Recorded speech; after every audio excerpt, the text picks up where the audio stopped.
Hi, I'm Danny, a student intern at Sports Tech Global, and today I'm joined by Sam Onigbanjo, a digital marketing specialist and CEO of Great Business Platforms. Thanks for joining me today, Sam. Absolute pleasure. How are you? Great, thanks. How are you doing? Good. I'm enjoying the weather now. The sun's come out, so it's a good feeling. Yeah, I can't believe it. Yeah, definitely not complaining. So my first question for you is, how did you originally get into digital marketing? Okay, good question. The digital part of it I actually stumbled into. It wasn't anything scientific, nothing planned. It was an opportunity. And that's because prior to digital marketing, my business was more traditional. So, and most people know that digital marketing became really popular about, we started getting into SMEs about 2016. That's about 5 years ago. So before then, obviously it did exist, but it wasn't as large as it is now. So what I did was, my other business was sort of, it hit a plateau, so it wasn't really expanding anymore. So one important thing about entrepreneurs is that you have to learn how to reinvent yourself.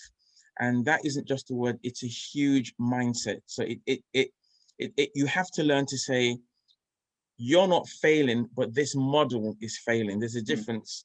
And when you can actually grasp that in your mind, then you are open to new opportunities and things that attract you. And for me, I've always been someone that loves technology. So the moment I saw the technology part of marketing, I was so curious, and let's go into this. Let's just play about with this and, fub about and see what happens. And I just got roped in from a first $7 sale. I ended up spending more than 50 grand learning all about digital marketing, and fell in love with it, and realized how quickly there was a huge gap and a disconnect, and how much business services could come of it. So I came into it because A, I'm very curious and nosy, and B, because I was able to detach my business growth from my self-esteem. It's really important. So that's how it really started. Yeah, it's really interesting how you're saying about it's not you that's failing, it's your idea, and that you've still got capacity to succeed. You just need to take on another route. Yep. So my second question is, with the COVID-19 pandemic making many of us homebound, have you seen an increase in businesses wanting to learn about digital marketing? Whoa, tell me about it. So you know what?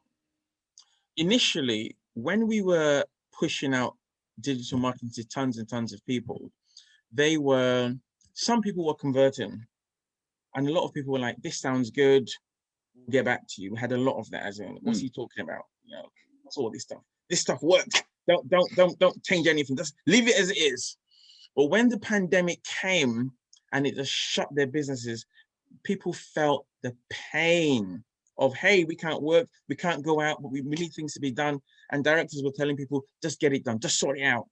And they just had to, whoa. So people were like, whoa, where is that Sam guy? Where is that guy again? And the phone just started going absolutely crazy, So the pandemic really favored technology-based businesses, so much so that even the actual Zoom we're using right now, the share capital on Zoom went up 400% in 6 months. So I think everyone that was involved in communications, tech, and digital saw a massive soar. So and I think that also, even though you've not asked this, from my feedbacks, I've realized that all the people that are using this sort of technologies now realize that, well, it wasn't as hard as they thought it was. The barriers were actually mental barriers, and that actually this sort of business and this model is more cost effective. So you don't have to park a car at the station, jump on a train, all that dead time traveling, and then hire a venue and all that stuff, and get a video man in to record, all cut, because you can actually transfer, you can actually trust. I think that's the key word. You can trust to do a meeting digitally and have the same results as you'd have if it was a physical one. But once again, what happened was that there was a forced paradigm shift, and that forced paradigm shift really helped people like me and my business. Yeah. So yes, definitely there was an upward trend.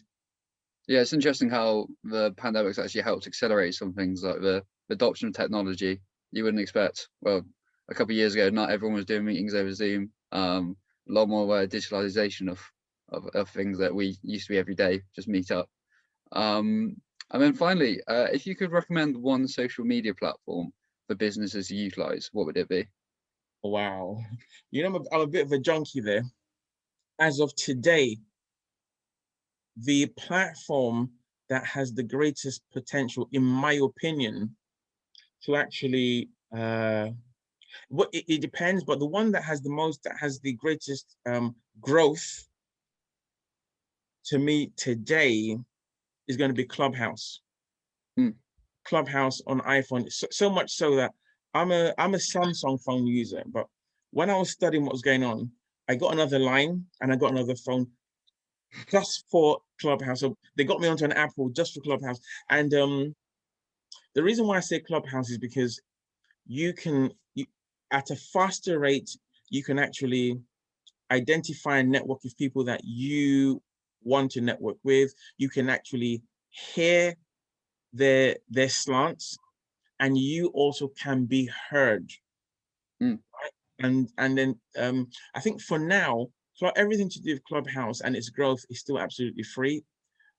Well, when I say that, I mean YouTube is free, Facebook is free, Instagram is free. But if you want to scale on Facebook or Instagram, you want to press their automations. You want to pay them some money to get things scaling.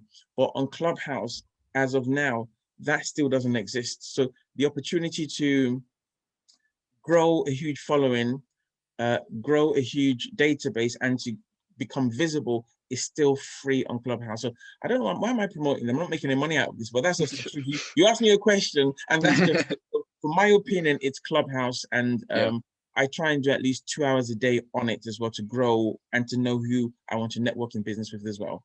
Yeah, it's really interesting. I've used it a little bit for the last month or so. It's kind of interesting. It's like look me up, follow me. Yeah, I will do. Yeah.